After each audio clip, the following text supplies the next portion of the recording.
Welcome back to Cozy Chat episode 3. Just kidding. I'm not going to pretend to be presenter. I actually have few things that I really want to talk about. Something really trendy in this month. Since last month actually. It's something that people talking about everywhere globally, and it's everywhere online. Probably you already know what it is, but that is not what I'm going to talk about today. Maybe it's in the January recap. Yes, I really want to talk about it for January recap. It's not going to be what I do, but I want to talk about the issue with you next week. It would be fun. But today, for Cozy Chat episode 3, I want to talk about content, especially that I made on this channel, because it's been at least 3 months I'm in this platform. I'm very new on content making, content creating on YouTube. I never done this before. Although this is my first time putting my work online. This is not my first time of performing or making this kind of video.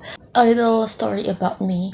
Growing up, I am very used to with performing, like being on stage, performing many things, speeches, dance, drama. I already told you that in the college, I joined university's theater, college theater, and I learned a lot from there, not only acting, but also how to read script, how to make script, how to directing, a lot of the things, including this. What I'm doing now is just the extended of the knowledge I got. Like, I really feel confused and don't know how to do this lighting, because I really have limited resources to make this video. I don't have proper lighting, but I want to make it work. I already explained about this in the previous Cozy Chat, I think, or December recap. That's not really interesting thing. I just want to share with you about the process of making this video. And about the content itself, I reviewing the book that I already read. But most of the book in the videos you see in my channel, I read this book long time ago, and I kind of forgot actually what going on. Like, I remember the big plot line, but the detail is I kind of miss. So I need to remake summary that I got from the internet. It's not that everything I review is from the internet, but I need something to remind me of what I read. So when the internet provide that short summary about this book, and then it gauge my memory to describe more about what I read, such as the detail, and also about the filming and editing. I edited myself. I won't be lying that editing video is a long, tedious work. I filming on Thursday and I upload on Sunday. In that time, I edit myself between Thursday to Sunday, but I don't put the work at one day, you know what I mean? Like, my eyes got really tired if I stay in front of the screen and editing. The most tedious work about editing video is matching the video with the audio, because as you can see, I record the video and audio separately, and I don't use auto sync on the app I use.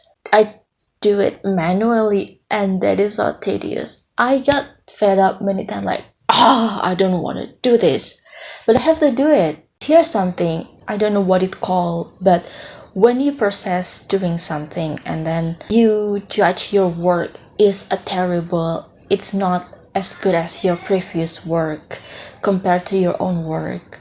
But by the end, your work is finished. You could see the whole of the result, and then you think that, oh, this is actually good, this is actually great. And that's not only happen when editing video, it happen in painting and writing story. I think in any creative works, the work of creating is very boring, tedious, and you judge. And sometimes I judge it based on the process that this won't be great.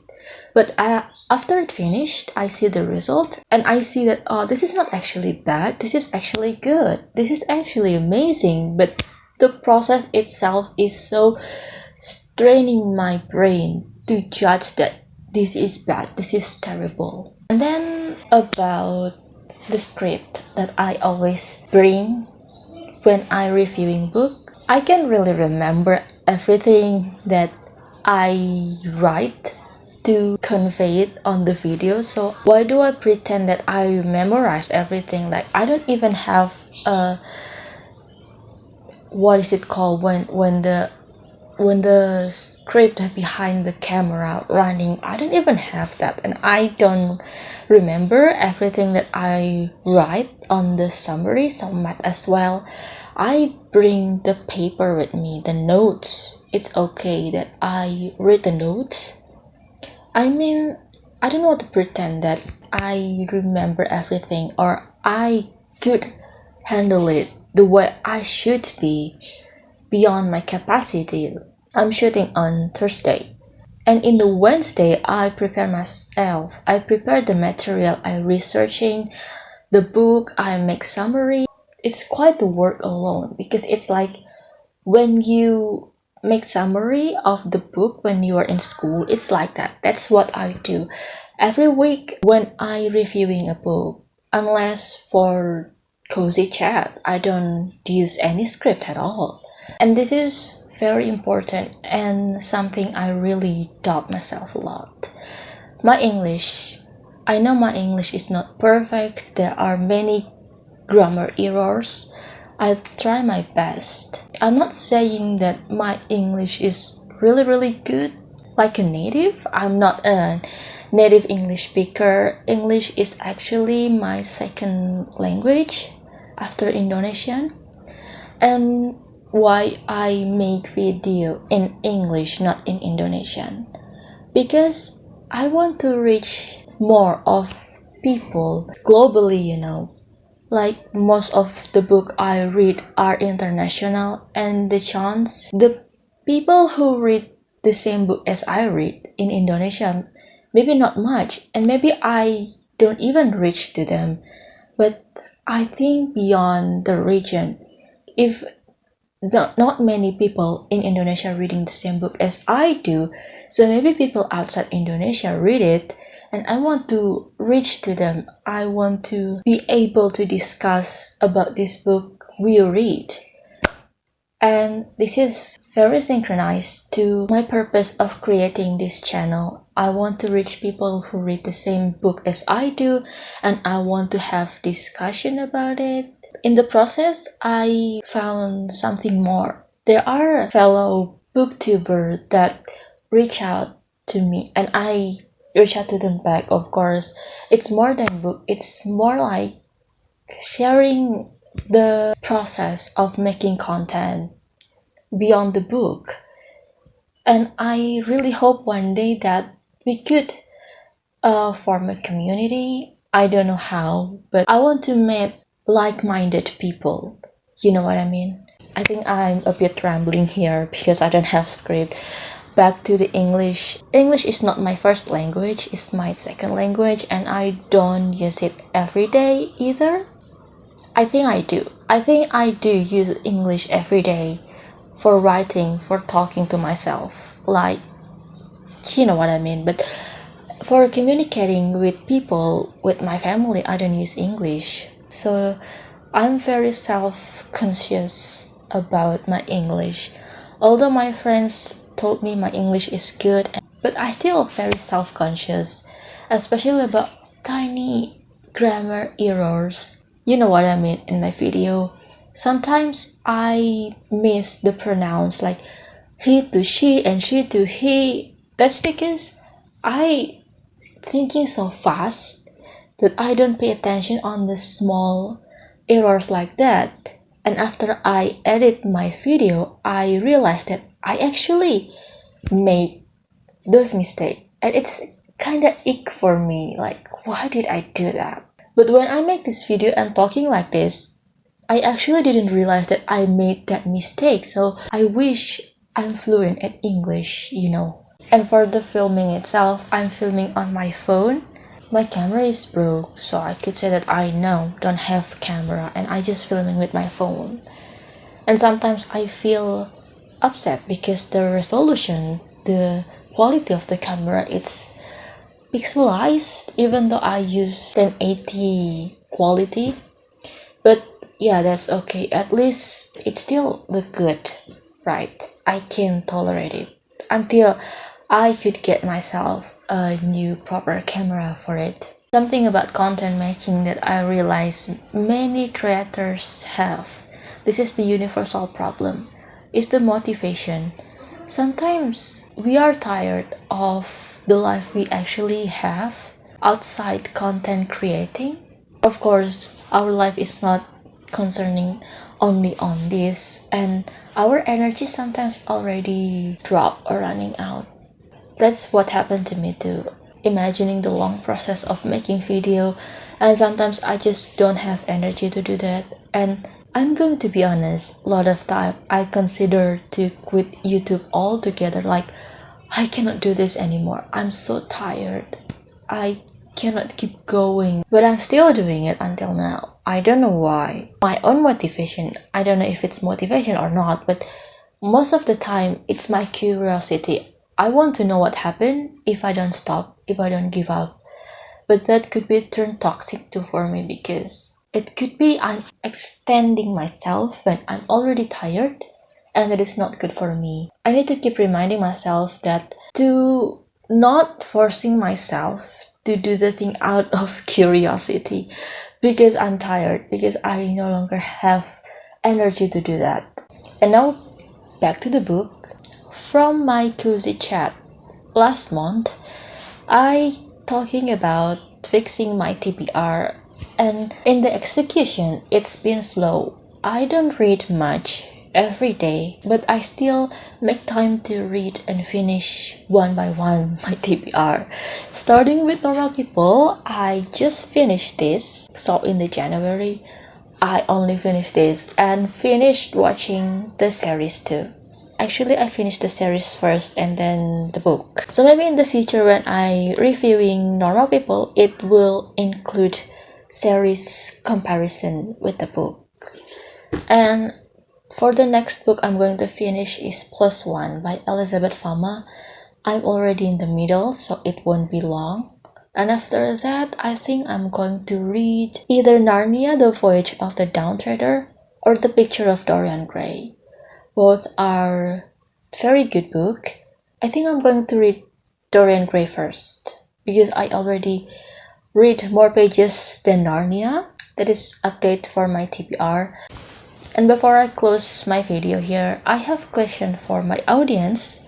So if you have been following me since beginning, thank you very much. You know that I used to put soft music background on my video. I want to ask you if I should put that soft music background back to my video or not. I want to ask you your opinion if I should put that soft background music back or not. I have a conflict here. I don't really like it, but at the same time I don't really mind it. What do you think? Should I put the music background back or not? One more question. Should I keep my monthly recap video or not? I remember in the last cozy chat video, I was talking about going analog and making habit tracker. So January is over and my habit tracker is full. I want to show you. Look at this. This is my January habit tracker, and this is my new February habit tracker that I just made yesterday. I don't know if I should read this or not. It's not a report, I just want to share it with you. So in the January, I don't work out much, but I consistently meditating for at least 5 minutes every day. I'm so proud of myself. And for sleep, mostly I sleep for 9 hours. Don't ask me. Remember that I made the grid in the other side of the paper to track my screen time and wake up time. And now the graph is here. Can you see it? So yeah, I made this graph is backward actually because I didn't think about it much. So when you see the peak up here is the lowest actually, and the highest in the bottom. That's backwards. That's not good. So for the screen time, I usually use my phone for 4 hours every day, 4.5 hours. That's the mean. And for wake up, I'm not a morning person, so there is no wake up at 5 or 6 in the morning. And for the February, I already made corrected the previous habit tracker. The paper is no longer backwards, and then I merged the wake up time with the screen time graph together. So later, by the end of the day, wake up time will be shown by black graph, and the screen time will be shown by silver graph. Well, that is a little bit of cozy chat for me today. I really want to talk about content making and share a bit of process of how I make the video you watch all this time, and then a little bit of my new habit, and then TBR and reading updates. Turns out I'm not really going analog because I spend at least 4.5 hours every day on my screen. But I noticed that I'm reducing the media consumption, especially the news. This is I actually did many years ago, but I do it more now, reducing more of media intake, especially the news. I mean, if you notice, the news, TV news or news channel or on the radio or article anywhere, they're reporting the bad things on the world, like there are no good news, and I don't like that. It makes me anxious. I want to get good news sometimes. Not sometimes, I would prefer good news or balance bad news and the good news. There are times that I still consuming news every day and I keep waiting for good news. There are no good news, so I don't see the point of keep following the news if it only make me anxious and depressed. You know what I mean?